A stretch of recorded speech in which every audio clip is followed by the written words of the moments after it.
How you doing? I'm Kevin O'Hara for alcoholmastery.com. Today I wanted to talk about how to make your decision to stop drinking alcohol, how to make that stick, right? How to make it stick into the long term. First thing I'd say is that remember that everyone is not the same, right? So everyone is different.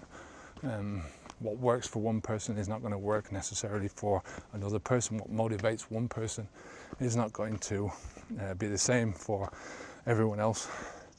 Another thing is that this is a long-term view. You've got to look at this not in terms of just the next day or how you feel right now in this moment, but how you're going to feel in a week's time, a year's time, how you're going to feel in 10 years' time. You know, what are the consequences of your actions today? Either way, right? And whether you look forward with positivity because you've stopped drinking and how that's going to be a consequence in your life and how that's going to affect your life, or when you look forward in your life and you haven't stopped drinking and how that's going to affect your life. So you've got to look at things from both of these perspectives. You know, so the first thing I'd say to you is that, you know, you have to keep in mind that your decision now in this moment is something which is going to affect you for the rest of your life, right? Quitting drinking alcohol now in this moment will affect you positively for the rest of your life. Not quitting drinking alcohol will affect you negatively for the rest of your life, because it's not just that you put it off, and it's not just that you go back, and you might go back in a week's time and you might quit permanently, or you might go back in a month's time and quit permanently. Every time you delay the decision, or every time you go back on your decision to quit, right, you're doing damage to yourself, you're doing damage to your self-esteem, to your abilities, your belief in your own abilities. And you know, that does a lot of damage in the long term. It can stop and scupper your intentions in the future. And not only in this, but it can sort of put a bad light on everything else. It can sort of affect everything else that you're doing. It can have a snowball effect, just the same way as, you know, I keep saying that one decision to stop drinking for me has had such a positive snowball effect on so many other different areas of my life. It's improved my life in so many other different ways, because one good effect leads to a second beneficial effect, and to a third, and it just keeps going like that. You know, you get two beneficial effects, and that multiplies into 4, and that 4 multiplies into 8. Do you understand what I'm saying? It's all this kind of positivity moving forward just builds on itself. So you feel that you can do more, you feel that you can achieve more, you feel that you can have different things in your life that you didn't think about before. And unfortunately, it works exactly the same way, the opposite way around. Every time you fail in doing something, if you don't learn from it and move forward and get a positive result out of it that way, you know, when you fail, when it's not your fault, right? You're trying something and you're pushing yourself forward, but you're trying different things, you're trying things on different levels. This is a positive result, right? Even though failure is often looked at as negative. Failure in this positive sense moves you forward into a different area, right? It moves you forward into a different way of thinking, or a different way of perceiving things, approaching things, right? So you try one thing, you fail at it, you think about it, you try another thing, you fail at it, you think about it, you try another thing, and eventually you'll get to success. But all of these failures are building on ultimate success. When you fail at something simply because you can't be fucking arsed to do it, right? Or because you don't feel good about it at this moment, you give in because you haven't got the stamina, or, you know, you're failing through weakness, right? This builds on your weakness. It's a negative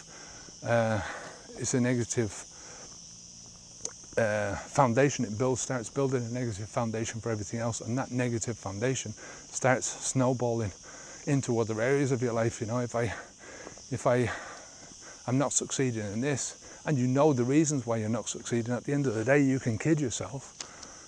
You know, you can tell yourself all these things why you're failing. It's not really your fault, or it's somebody else's fault, or something else's fault.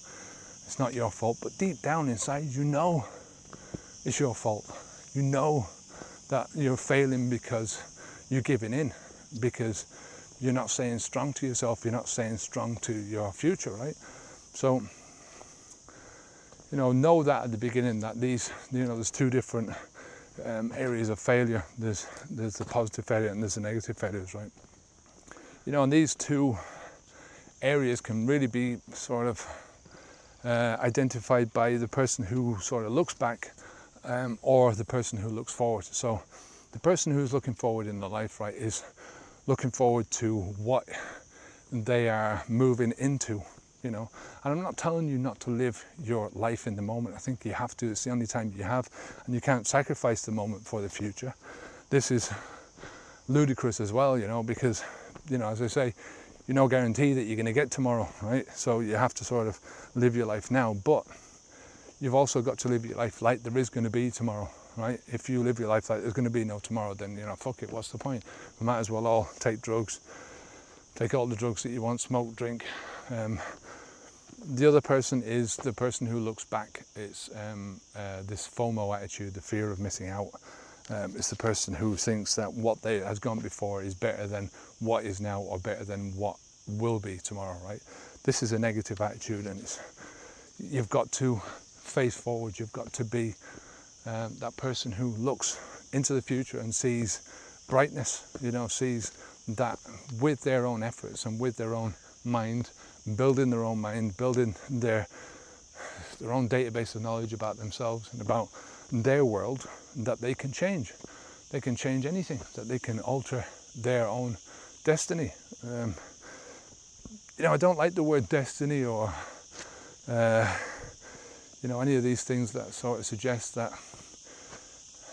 what's in the future is predestined, right? That is, that it's already written, that you can't change it, right? Because you can change everything. It's totally in your power to do whatever you want to do. You know, I keep saying this about karma, that your personal karma is you are where you are at this moment because of the things that you've done in the past, right? And you will be where you will be in the future because of the things not only that you've done in the past, but what you can do now to alter the things going forward, right? So it's up to you, really, truly, completely up to you. You've got to push yourself forward into something that you think is worthwhile, right? You know, you've got to really build a love for the things that you're replacing alcohol with.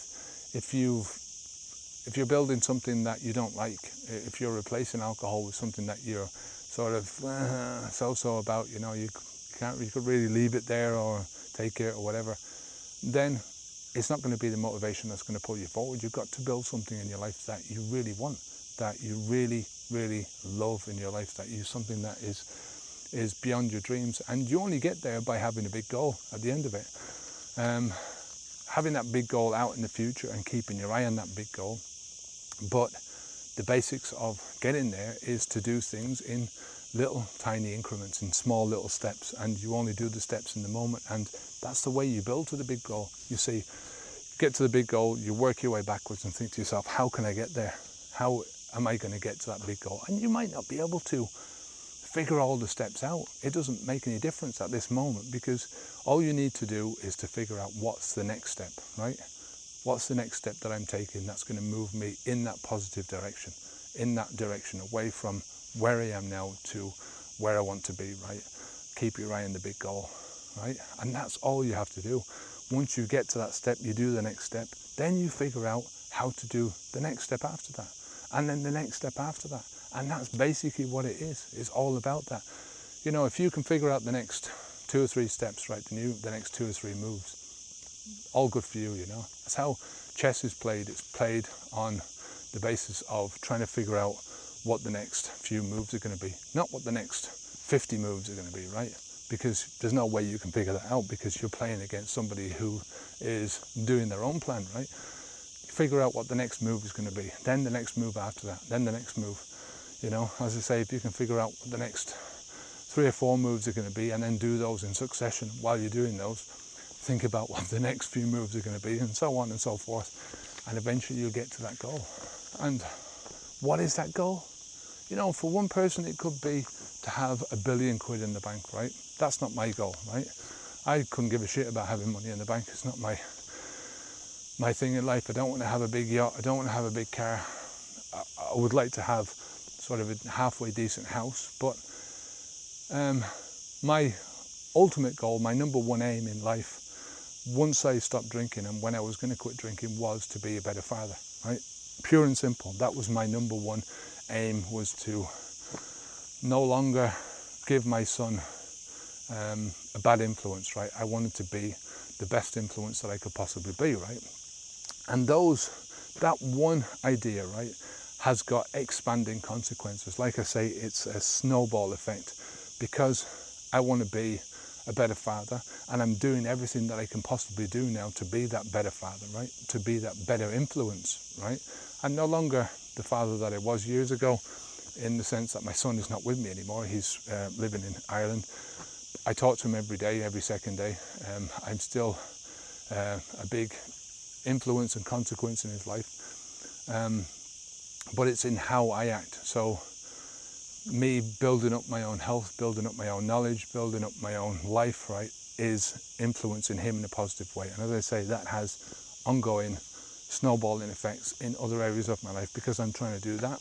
I'm also helping other people, right, as a natural consequence, right? I'm helping my family, I'm helping my friends, I'm helping you out there, you know, who listen to the video. These are all natural consequences of me trying to be a better person for that one specific reason, right? And as a result of that, I'm making better career choices, I'm making better life decision choices, better health choices, better education choices. All these things are expanding outwards and are the positive expanding consequences of that one decision, right? You know, there are tips and tricks that I can give you. There are different things that I can say to you to overcome the cravings, overcome the discomfort, how to get into it in the long term. But at the end of the day, it all boils down to this one thing of your reward. You've got to change the immediate rewards of drinking, what drinking gives you, and expand that out into the rewards that you're going to get throughout your life. As a natural consequence of pushing yourself towards being a better person. You know, and that is much more powerful than any single tip or trick, you know. You know, as I say, you know, as you move forward with this, you build a new life, and you're building one thing out, right, that one ultimate goal out, and as a result of that construction of that one ultimate goal, everything else in your life will start to pop together, you know. It'll start to come together in ways that you never imagined. I mean, you know, if you'd have asked me 3.5 years ago where I would be now, how I would feel about myself, you know, what kind of a psychological state I would be in now, what kind of a physical state. I mean, I know that it would have been positive, right? But I couldn't have told you where I was going, right? Or what I would be doing, where I would be living, what I would have achieved in 3.5 years, right? But it's a day-to-day thing. It's not going to be easy. It takes hard work to get there, but it's worth it. And the more you go into this, just as your cravings and your symptoms and all these things will dissipate over the time, over the weeks and months that you get into this, so will the hard work will start to pay off, and it will get easier and easier and easier to live this new life that you're building for yourself, you know. You will become more and more comfortable in the skin that you're in, you know, and that's what it's all about, getting outside your discomfort zone, feeling uncomfortable, feeling the fear, right, and doing it anyway, right, feeling that discomfort and pushing on regardless. And as I say, it's hard, right, in the beginning. It's hard work. It's very simple though. Moment by moment, push yourself towards the positive and away from the negative, right?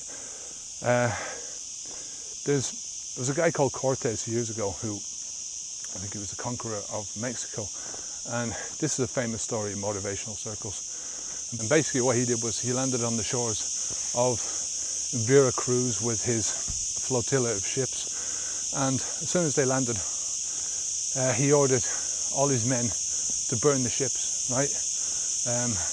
To scuttle them and send them to the bottom of the sea. And he did this because he didn't want the option, right? He didn't want to have an alternative, right, to turn back. He didn't want to weigh backwards. He knew that then, from then on, that he had only one choice, and that was to move forward, conquer the land, and get on with it, you know. That's basically what you have to do. You have to find a way to scuttle your own ships, to make sure that you've got no fucking retreat, that there is no way for you to go backwards, that this is it, right? This is going forwards. This is only quitting drinking. And this is taking something out of your life which is shit, right? And replacing it in your life with something which is good. We're not talking about amputating your leg here, right? We're not talking about you having to go into get massive alterations in brain surgery or anything like that. It's stopping doing something, stopping drinking, stopping fucking putting this poison into your body. You know, it's burn your bridges. Make sure you put things in whatever you can think of, right? Think about it and dwell on it until you have the idea. Burn your bridges and make sure there's no way of you going back, right? You know, and for me, that is always going to be to build yourself a future, build yourself something in your life which, you know, it just doesn't, drink cannot be a part of that, you know. There is no escape strategy for me. You know, in past times, I could go backwards and I could say, yeah, well, I'm having trouble now, so I can just have a drink. I feel scared now, so I'll just have a drink and forget about it. I feel fear, I'll just have a drink. Whatever I felt, I could go and have a drink. If I didn't like the strategy that I was doing now, go backwards and have a drink, you know. Don't worry about it, have a drink. Bullshit. That was the type of thing that was just killing me slowly, very slowly. It was making me a fat, lazy person who just didn't want to do anything, because alcohol, drinking alcohol, that lifestyle was just sapping my energy slowly every fucking day. And now I'm at a position where there's no way I would drink. You know, there's just no fucking way I would drink, because I know how much is at stake, right? I know how much the alcohol has done to me, what the alcohol has done to me, done to my life, what my drinking has done to me. It's not the alcohol, it's my drinking, it's my personal choice to do that over those years. So that's the one surefire way that you're going to get to that stage where you're looking back and you're thinking, yeah, fuck that. And it's to build a future, it's to build something for yourself, to have that dream, as Martin Luther King says, and to follow it with resolve, with you're just not going to go back on it, you know. It's the only way you can do it. Look, I'll leave it there. Until next time, subscribe to the channel, give us a thumbs up if you like this video. Come on over to the website and sign up for the newsletter. Until next time, I'm Kevin O'Hara for alcoholmastery.com. Onwards and upwards.